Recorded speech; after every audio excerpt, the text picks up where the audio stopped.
Bonjour pour nos auditeurs de Facebook et puis YouTube aussi, du coup. Je suis avec Luc Raffestin, mon partenaire sur Collectif 7.0, qui m'accompagne merveilleusement sur la connexion notamment au corps et à voir autrement aussi les sciences à laquelle nous sommes habitués en entreprise notamment. Alors bienvenue Luc.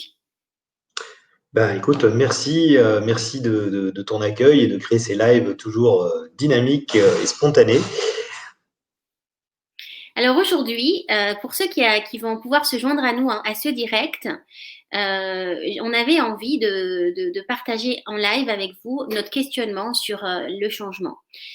On arrive bientôt à la fin de l'année 2020. Ça nous paraissait important, Luc et moi-même, d'abord de faire un bilan avec vous sur cette année qui a été, on va pas se mentir, extrêmement turbulente, en tout cas qui nous a bien bousculé et qui nous a notamment bousculé. Et on aime dire souvent qu'elle nous a fait sortir de notre zone de confort. Et c'est en ça qu'avec Luc, on a un peu élevé le niveau de conscience et on s'est rendu compte que c'était quand même extrêmement anxiogène d'être tout le temps dans ce leitmotiv, mais de sortir de sa zone de confort, sors de ta zone de confort, dépasse-toi. Tu sais, on entend souvent ça et parfois avec une volonté évidemment très bienveillante, hein, justement de dépassement et qui est une de mes valeurs. Puis on avait envie en fait de voir avec vous comment est-ce qu'on pouvait regarder autrement, de l'autre côté du prisme, cette fameuse zone de confort. Luc, est-ce que je peux te laisser du coup enclencher la thématique, peut-être présenter aussi à nos auditeurs? Tout à fait, je crois que tu l'as très bien introduit. On a vécu une année donc pleine de changements. Ça, je crois qu'on est tous d'accord là-dessus. Et c'est une vraie question. Le changement, c'est quelque chose, donc, comme on a vu, parfois on le subit, parfois ben, on est obligé. Quoi. Le monde change et on ne nous laisse pas trop le choix. Parfois, le changement, c'est aussi quelque chose qu'on désire. Hein, je suis à un endroit et je veux atteindre un nouvel objectif. Voilà, je me fixe un nouvel objectif. Donc le changement, c'est pas forcément quelque chose qu'on subit, c'est quelque chose qu'on peut désirer. Mais les deux existent. Je crois que c'est clair. Et à l'inverse, peut-on ne pas changer? Bah, c'est compliqué parce que le monde autour de nous change. Donc on l'a vu aujourd'hui avec cette crise sanitaire. Et puis les changements technologiques, on nous promet de la digitalisation qui va tout révolutionner, paraît-il, des changements climatiques, donc le monde change. Nous aussi, individuellement, on change, qu'on le veuille ou non. Chaque seconde qui passe, on s'éloigne un peu plus de l'instant où on est né, on s'approche un peu plus de l'instant où on est mort, où on va mourir, et entre les deux, bah, il y a une vie. Il y a notre vie avec nos aspirations, nos objectifs, et donc on change. Et au cours de cette vie, on va expérimenter, parfois on va se planter, parfois on va réussir, on va surtout apprendre. Et donc on change. Nous changeons tous. Donc le changement, c'est quelque chose d'intangible. On ne peut pas arrêter le changement. Par contre, on a des choix qu'on peut faire, et c'est ce qu'on va voir aujourd'hui. Dans ce changement, il y a deux choix. Il y a déjà comment je me positionne dans ce changement. Mmh. Mmh. Je peux trouver ma place comme un peu sauvegarder des choses qui ont existé et c'est pas du tout quelque chose de négatif quand je dis ça. On a besoin de gens qui représentent les valeurs, les savoir-faire, les choses qui ont de la valeur pour nous et qu'on voudrait conserver. On peut se positionner comme un leader du changement, vouloir le changement, être aux avant-postes sur la dernière technologie, la dernière idée, et c'est très bien aussi. Et encore une fois, il n'y a pas de jugement de valeur. On peut être l'un, on peut être l'autre. On a besoin de tout le monde dans une société. Et on a le choix, et ça, c'est le deuxième choix qui est très personnel et qui est très important pour nous. Ce changement, on peut le vivre comme un stress, comme une attaque, comme une anxiété, et se positionner en je souffre du changement. Mmh. Ou on peut se dire, ce changement, je l'accueille. Je l'accueille et du coup, je vais le vivre en confiance. Et cette première confiance est déjà en confiance en moi. Et puis après, la confiance dans ceux qui m'entourent. Alors une chose importante que tu partages, Luc, si je me permets de rebondir parce que tout à l'heure, tu disais Donc, tu parles du changement, effectivement. Donc, clairement, ça nous parle à tous, hein, toutes et tous, le changement. Vous savez que si vous souhaitez interagir en direct, vous êtes avec nous en live sur Facebook et sur YouTube. Donc, je salue à nouveau les auditeurs et puis ceux qui nous écouteront aussi en rediffusion plus tard. En fait, c'est important aussi de prendre conscience que pour aller même encore plus loin que dans le processus depuis la naissance jusqu'à nos derniers jours, on va dire ici sur Terre, matière en tout cas, et ben c'est qu'en fait, on change énergétiquement d'une seconde à une autre. C'est-à-dire que on n'est vraiment pas la même personne d'une seconde à une autre, avec ce qu'on peut absorber et renvoyer comme énergie. Et puis un autre point aussi, c'est qu'en fait le changement, c'est pas une révolution. On n'a pas l'impression, vous savez, parfois ça vous arrive quand on vous dit oh là là, mais tu as changé, ou alors tu n'as pas changé. En fait, c'est pas une révolution de changer. On a l'impression que quelque part, on peut. J'accompagne par exemple des personnes, toi aussi Luc, qui vivent un processus d'accompagnement, de coaching, d'élévation, de dev perso, etc.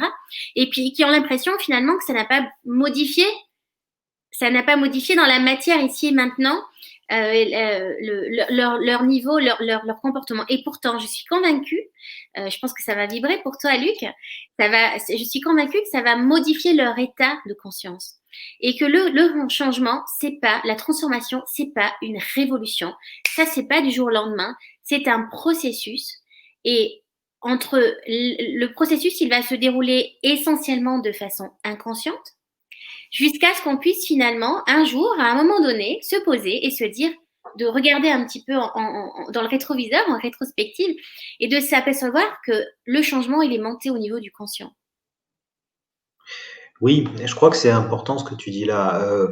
Le changement, c'est quelque chose déjà de continu. Et je voudrais compléter ton propos justement avec la notion de, tu disais, nous changeons à chaque instant de la vie, et c'est vrai, une part de nous change parce qu'en fait, nous augmentons notre expérience. Chaque seconde qui passe, c'est une seconde d'expérience en plus. Et à l'inverse, il y a des choses qui ne changent pas. Et c'est assez intéressant de parler des choses qui ne changent pas quand on parle du changement, étonnamment, parce que c'est toujours intéressant de regarder un problème à contre-pied, une question à contre-pied. Qu'est-ce qui ne change pas en nous? Ce qui ne change pas, c'est notre passé. Et ça, c'est quelque chose qui va résonner en toi, toi qui fais de la psychogénéalogie notamment. Le passé, il a eu lieu, il est tel qu'il est. Il y a eu des bonnes expériences, il y a eu des mauvaises expériences. Il y a, pour certains d'entre nous, même des expériences profondément traumatiques. Ça existe. Mais chacune de ces expériences, elle nous renvoie des questions. Qu'est-ce que j'ai appris? Quelle force j'ai dû mettre en œuvre pour surmonter cette épreuve, quelle que soit sa dureté, sa difficulté? Je sais que parfois, les personnes vivent des choses vraiment terribles.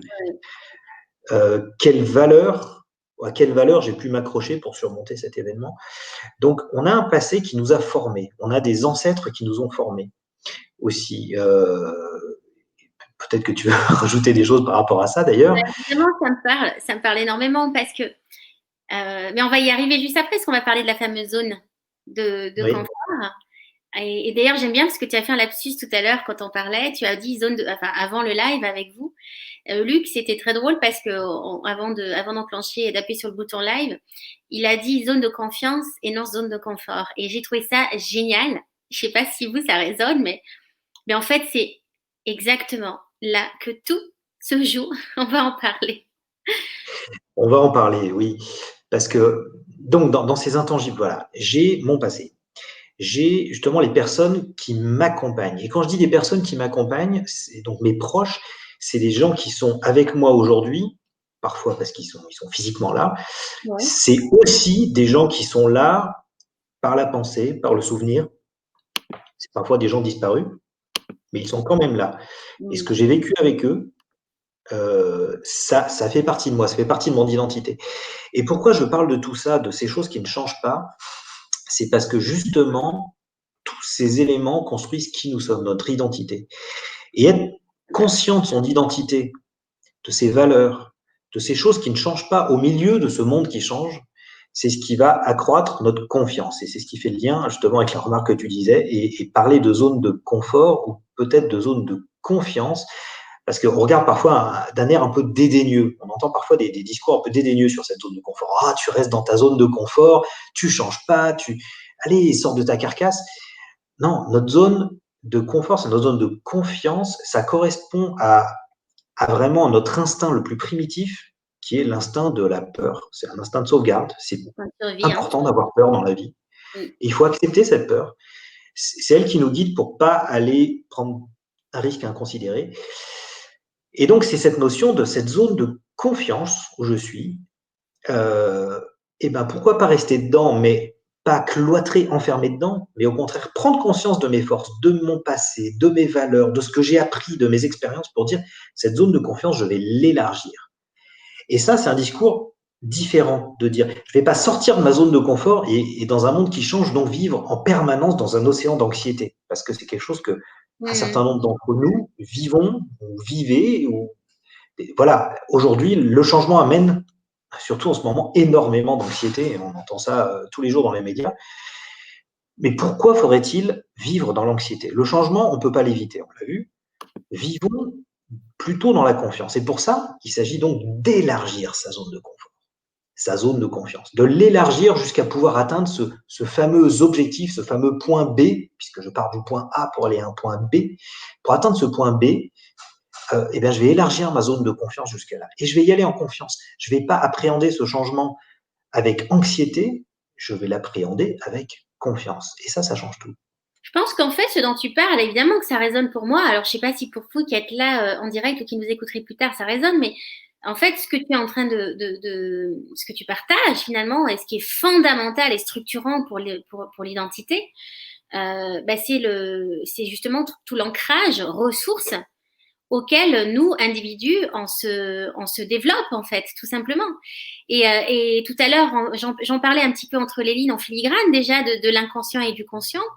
Aujourd'hui, on est à peine conscient de toutes ces ressources, ancrages auxquelles nous avons accès et qui font partie justement de cette fameuse zone de confiance ultra large.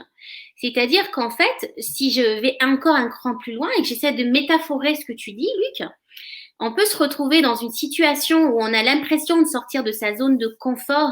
Vous avez déjà remarqué, par exemple, que lorsque vous allez faire quelque chose d'hyper challengeant, où vous allez dire oh la vache, là il va falloir que j'y aille, mais j'ai la trouille. Et comme dit Luc, très très très important ce que tu dis, Luc, c'est qu'en fait c'est une zone de la peur, ce signal là, c'est une sauvegarde et nous permet juste simplement de nous rassurer, de s'assurer qu'on est bien dans on est bien dans nos ressources, nos compétences. Mais lorsque vous allez réussir finalement à dépasser, à sortir de ce fameux cercle visuellement, vous allez vous apercevoir en sortant justement de cette zone de confort, vous êtes toujours dans votre zone de confort parce que sinon, vous n'auriez pas pu le faire. C'est-à-dire qu'en fait, à partir du moment où on peut faire quelque chose, et ça, on n'a pas besoin d'aller sur des exemples ultra bright, on peut juste imaginer des toutes petites zones de confiance que vous avez exercées, enfant, tout petit, à 12 ans, à 14 ans, à 18 ans, lorsque vous êtes allé prendre le numéro de téléphone de cette copine ou de ce copain qui vous intéressait. Lorsque vous êtes allé postuler à ce concours, à cet examen, en ayant l'impression que vous n'aviez pas forcément les compétences pour ça, etc. Et bien, en fait, tout ça, moi, je suis vraiment convaincue que ça reste une zone de confort parce qu'on a le programme et on a les ressources et on a les potentialités. Sinon, on ne pourrait pas le faire. Exactement. J'aime beaucoup quand tu parles d'ancrage parce que forcément, c'est quelque chose qui résonne, moi, par rapport à mes activités au quotidien. Hein. Pour mémoire, je fais du massage du bien-être et l'ancrage, quand je travaille, c'est paradoxalement ce qui me permet d'allonger mes mouvements. C'est parce que je suis bien ancré sur mes pieds, parce que je garde cette souplesse dans mes jambes, que j'arrive à amener mes mains d'un bout à l'autre, du pied jusqu'à l'épaule, jusqu'à la tête, etc. L'ancrage, c'est ce qui permet de bouger. Alors, ça ne veut pas dire le verrouillage, on n'est pas planté dans le sol. Je ne sais pas si vous avez fait du théâtre, si vous avez fait présenter des choses sur scène. Vous devez être stable dans vos positions, mais vous pouvez aussi faire des mouvements conscients vers quelque chose. C'est une différence d'être instable et au contraire d'avancer vers un objectif en acceptant cette part de déséquilibre qui reste dans notre zone de confiance. C'est comme prendre un virage en vélo. Oui. Vous acceptez de vous pencher et le vélo tourne avec vous. C'est comme dans un footing, quand vous courez, eh ben, qu'est-ce que vous faites? Le premier pas que vous faites, vous vous laissez tomber en avant et avec votre pied, hop, vous attrapez le changement et vous faites un pas et un autre pas et un autre pas et un autre pas. Et quand ce changement, vous ne l'avez pas choisi, c'est finalement la même chose. Hein, imaginez, vous êtes là dans la rue, je vous pousse l'épaule brutalement. Voilà, comme le Covid vous a poussé sans doute brutalement dans vos retranchements cette année. Et ben, qu'est-ce que vous allez faire? Naturellement, vous allez faire un pas, et puis un pas, et un pas. C'est-à-dire que vous allez accepter ce déséquilibre qui va vous permettre de rester, d'atteindre, de revenir à une zone d'équilibre qui sera un cran plus loin. En quoi c'est important, selon toi, Luc, d'appréhender positivement le changement? C'est-à-dire qu'en fait, derrière cette phrase, appréhender positivement le changement, on est même presque en train de dire que le changement, il est constructif de l'individu, quoi. Tu vois? Bah, C'est vraiment quelque chose presque. constructif est vraiment le mot quelque part, puisque, encore une fois, notre vie se fait d'expériences qui s'ajoutent les unes aux autres. Et oui, le changement est constructif dans le sens où chaque seconde de notre vie nous construit. Mm. Je pense qu'il est constructif aussi dans ce sens-là. Euh, il nous permet d'élargir notre expérience, d'élargir nos compétences. Euh, et puis, pourquoi appréhender positivement le changement? Bah, à nouveau, prenons le contre-pied. Le changement existe. Le monde est en changement, nous sommes en changement, nous vieillissons aussi chaque instant, dans un sens également positif. Hein. Nous prenons des rides peut-être, mais nous prenons de l'expérience aussi. Euh, et si on ne le prenait pas positivement, on pourrait le prendre comment? On pourrait en souffrir, on pourrait être anxieux, et je sais que ça arrive. On peut être très anxieux par rapport au changement. Mais à un moment, c'est utile de se rendre compte que nous avons le choix. Nous n'avons pas le choix d'arrêter le temps ni le changement, mais nous avons le choix de nous positionner dedans. Et ça, c'est très important de le retenir. Puisque j'ai le choix, puisque je sais que de toute façon, à la fin de ma vie, je vais mourir. Je ne veux pas prendre des accents dramatiques, mais est-ce que ce temps qui me reste, je veux l'utiliser positivement à continuer à acquérir de l'expérience, du savoir-faire, et à le vivre bien et heureux avec mes proches? Ou est-ce que je vais le vivre comme un état de stress permanent, me gaver d'anxiolytiques? C'est c'est vraiment un choix qu'on a. On peut se positionner par rapport au changement. Et Ouais. on peut le faire d'autant plus que justement, on a élargi cette zone de confiance en prenant conscience, en acceptant ce que nous avons déjà vécu, qui nous sommes, les valeurs qui nous ont construites. Si on arrive à s'accepter, à se faire confiance en soi et à élargir cette zone de confiance, eh ben, on arrive à mieux vivre le changement. Et je crois que c'est vraiment le propos. Ouais, ça me parle, évidemment, ça me parle vachement. Je sais pas si pour vous ça parle, mais tu vois, là, en t'écoutant, je me dis que quand tu retrouves aujourd'hui, en fait, pourquoi est-ce qu'on a peur? Pourquoi est-ce qu'on n'arrive pas enfin, on appréhende justement le changement, on a peur de l'incertitude. Ben parce que déjà, naturellement, on le sait, hein, notre cerveau, il est conservateur. Je le dis souvent, il aime pas le changement par définition. Et en même temps, il ne fait que s'adapter au changement depuis le jour où il est né, puisque le jour où on est déjà, on est face à la grande inconnue. Et pour aller même jusqu'au bout de l'équation à grande inconnue, ben, c'est la mort, on ne sait pas c'est quand, on ne sait pas c'est où, et etc. Donc, en fait, ce que tu exprimes avec énormément de sagesse, Luc, c'est le fameux grand lâcher-prise avec un L majuscule. C'est-à-dire que lorsque tu es en conscience que tu as des choses que tu ne peux pas maîtriser, qui sont les fameuses, les notamment les événements de vie que nous sommes en train de vivre, les moments de vie qui sont beaucoup plus personnels, dans notre sphère personnelle, dans notre environnement plus macro.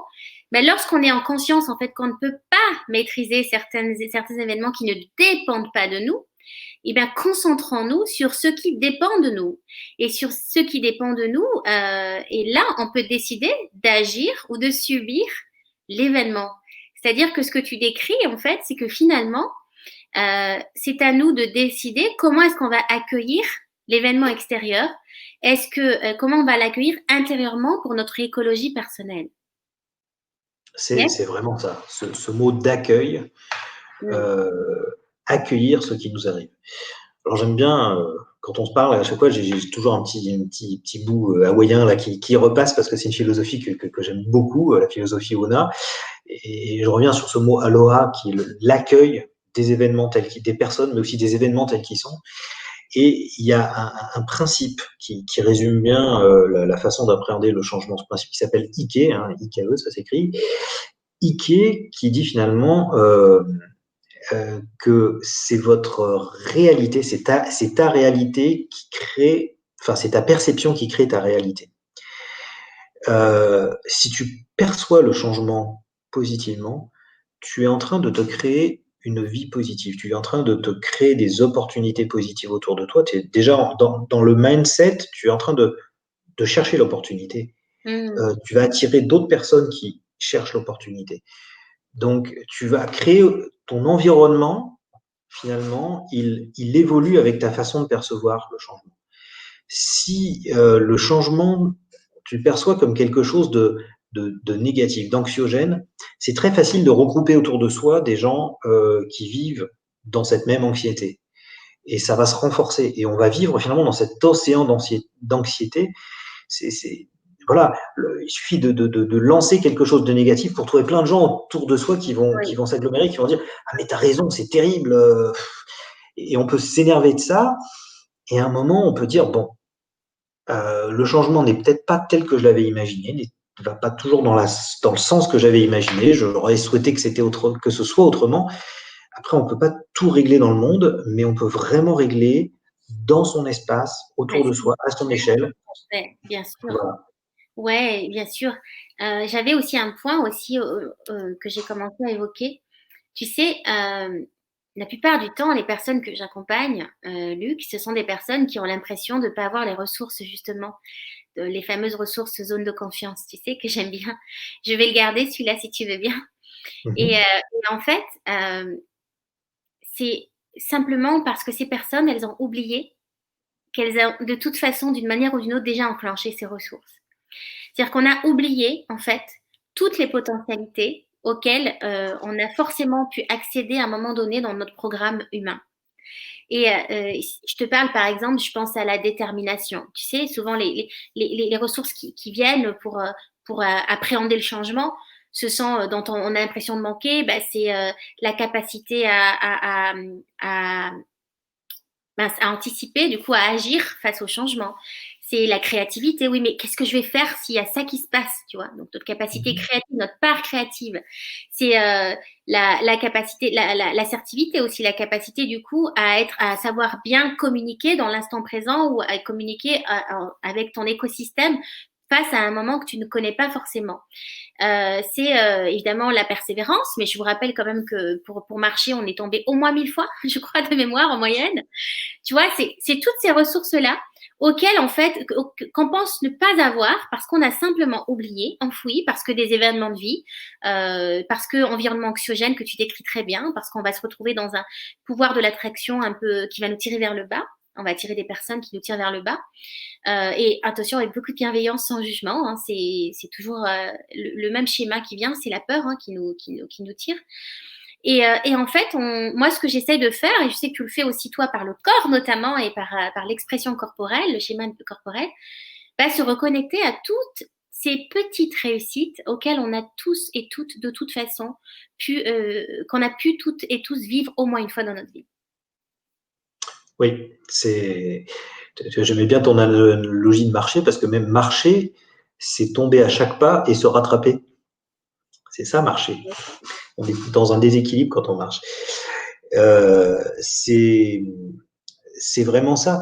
Et tu parlais justement de ton expérience de coaching. Et effectivement, moi, dans mon univers du massage de bien-être, on est justement aussi dans une prise en compte du changement parce qu'on emmène une personne d'un point A vers un point B, d'un état A, en général plutôt stressé, plutôt tendu, mais pas que. Parfois, c'est un manque de proximité, un manque d'affection, un manque de contact, hein, surtout en ce moment là où on touche plus les gens sont en manque de contact, hein, je le vis quotidien, et de les emmener et de leur faire prendre conscience effectivement de leurs propres ressources, de un moment, ce qui se passe et ce qui se crée, c'est justement ce lien de confiance, confiance avec donc le praticien, mais c'est aussi une confiance en eux. Et c'est ça qui est même le moment merveilleux dans un massage, c'est quand la personne se relève de la table et qu'on a réalisé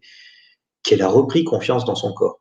Parce que le corps, bon, ça mériterait une conférence en soi sur tous les a priori, parfois négatifs, souvent parfois même négatifs, que les gens peuvent avoir dans leur corps, et de prendre conscience que ce corps, il existe, qu'il a une raison d'être, qu'il est beau, quel qu'il soit, voilà, il nous porte, il nous fait vivre. Et quand les gens ont repris cette confiance, bah, voilà, ils vivent mieux. Mm. Ils ressortent de la séance et il s'est passé quelque chose. Alors, on pourra en reparler. Je te propose de clôturer le live aujourd'hui sur ce sujet. Mhm. Je pense qu'on pourrait effectivement en reparler du coup de la somme des parties, c'est-à-dire que grâce à l'intelligence collective, en étant tous dans notre zone de confort, on peut arriver à un but qui nous réunit. Voilà, ça, je crois que c'est vraiment un élément donc, on n'abordera pas aujourd'hui parce que le temps est limité. Mais la prochaine étape, aujourd'hui, on a vraiment réalisé, parlé du changement à l'échelle individuelle déjà, mais il y a beaucoup à dire et c'est quelque chose qu'on peut vraiment venir faire avec vous, chez vous, dans vos collectivités, que ce soit des entreprises, vos organisations, d'appliquer cette même logique, de se dire je vais étendre ma zone de confort, que va-t-il se passer? Et ça, c'est quelque chose que je vous invite à découvrir avec nous. Parce que vous allez voir que ça change radicalement la façon de fonctionner d'une organisation et sa façon justement, comme l'individu, sa façon de vivre le changement au quotidien. Tout à fait. Alors, merci Luc. Merci. J'espère que c'est un sujet qui vous anime, en tout cas, ou qui vous animera quand vous nous écouterez en rediffusion. Il y a vraiment beaucoup de choses à dire hein, sur le changement. Euh, J'espère vraiment qu'avec lui, on vous a apporté des clés déjà, justement pour appréhender positivement le changement. C'était le sujet d'aujourd'hui.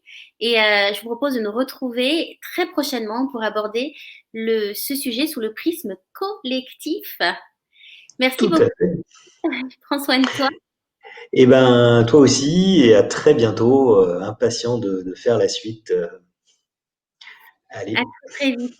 Prenez soin de vous et passez de très, très, très belles fêtes de fin d'année si je ne vous retrouve pas d'ici la fin de l'année avec Luc en direct sur YouTube, Facebook ou LinkedIn. À très allez, vite. à très bientôt.